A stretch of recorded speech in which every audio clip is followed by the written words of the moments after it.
Shalom Aleichem, on se retrouve avec beaucoup d'émotion pour partager des histoires croustillantes sur Rabbi Nachman de Breslev. D'où vient son âme? Comment ça a commencé? Quelles épreuves cette âme a passées avant de descendre dans ce monde? Des histoires qui ne vont pas plaire à tout le monde, Rabotai. Je vous conseille d'écouter jusqu'au bout, c'est extraordinaire.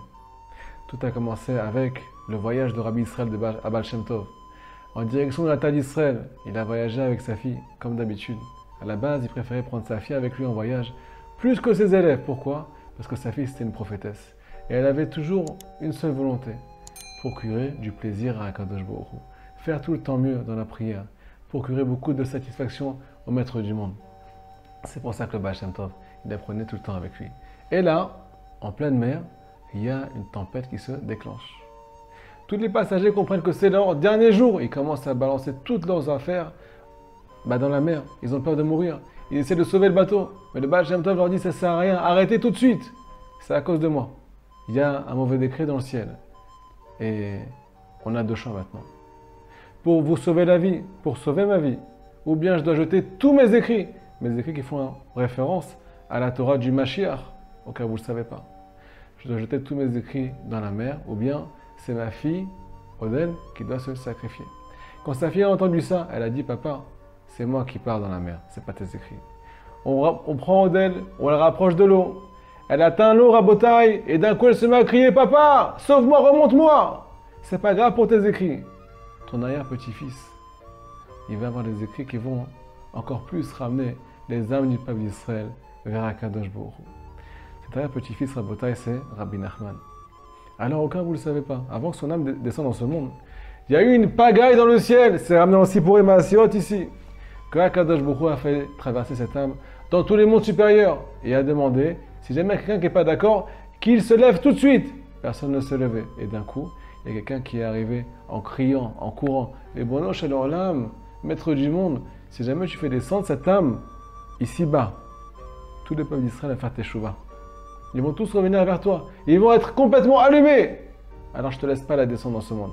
Qu'est-ce que Akadosh Baruch Hu a répondu? Elle est obligée de descendre, trouver une solution pour qu'elle vienne ici et qu'elle ait des problèmes. Alors là, écoutez ce qui s'est passé.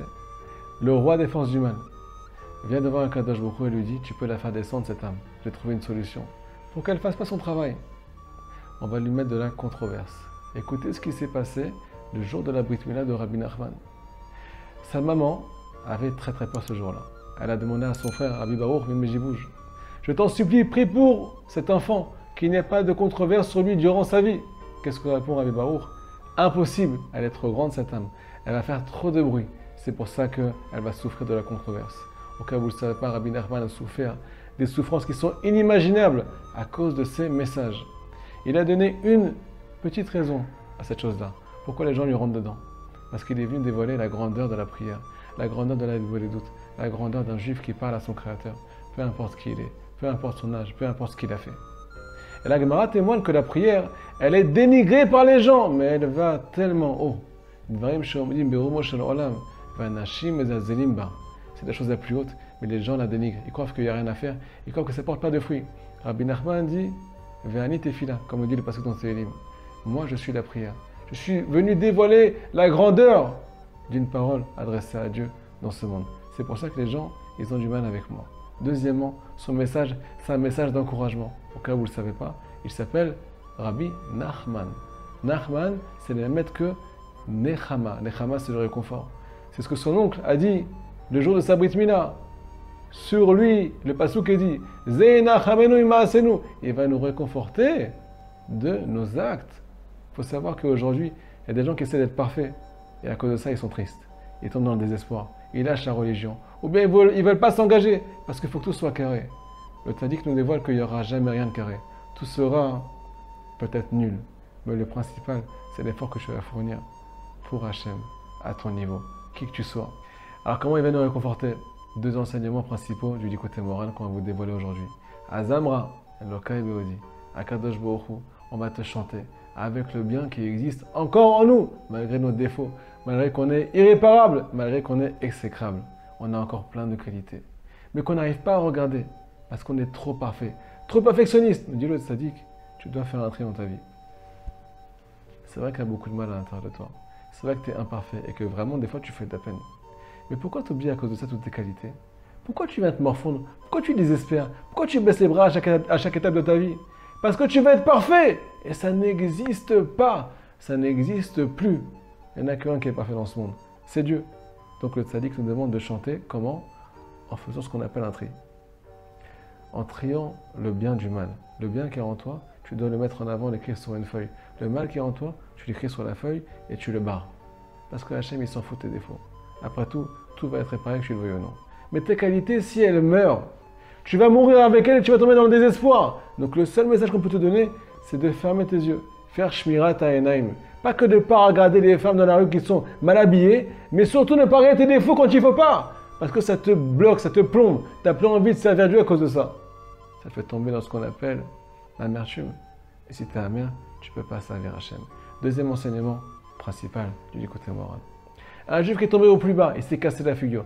Il a fait la plus grande avéra du monde. Il est tombé dans le Sheol Tartiot, dans la plus grande des abîmes. Et là, me dit Rabbi Nachman, tu as deux solutions. Ou bien tu crèves, tu arrêtes ta religion, tu te morfonds, tu pleures. Ou bien tu viens, ce qu'on appelle faire une des doutes.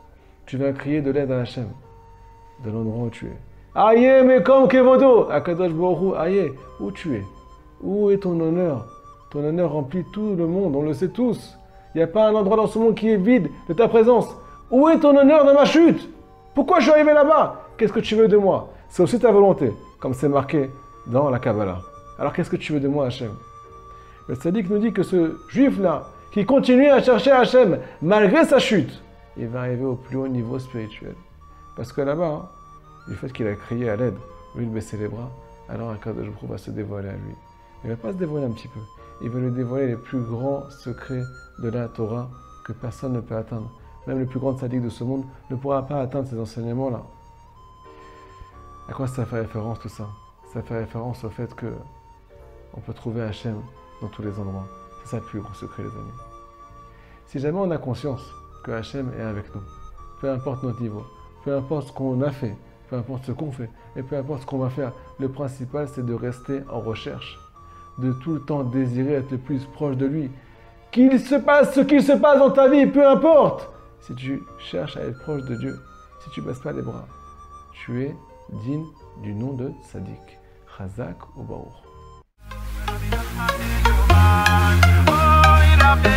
Rabbi Nachman miuman, Rabbi Nachman miuman.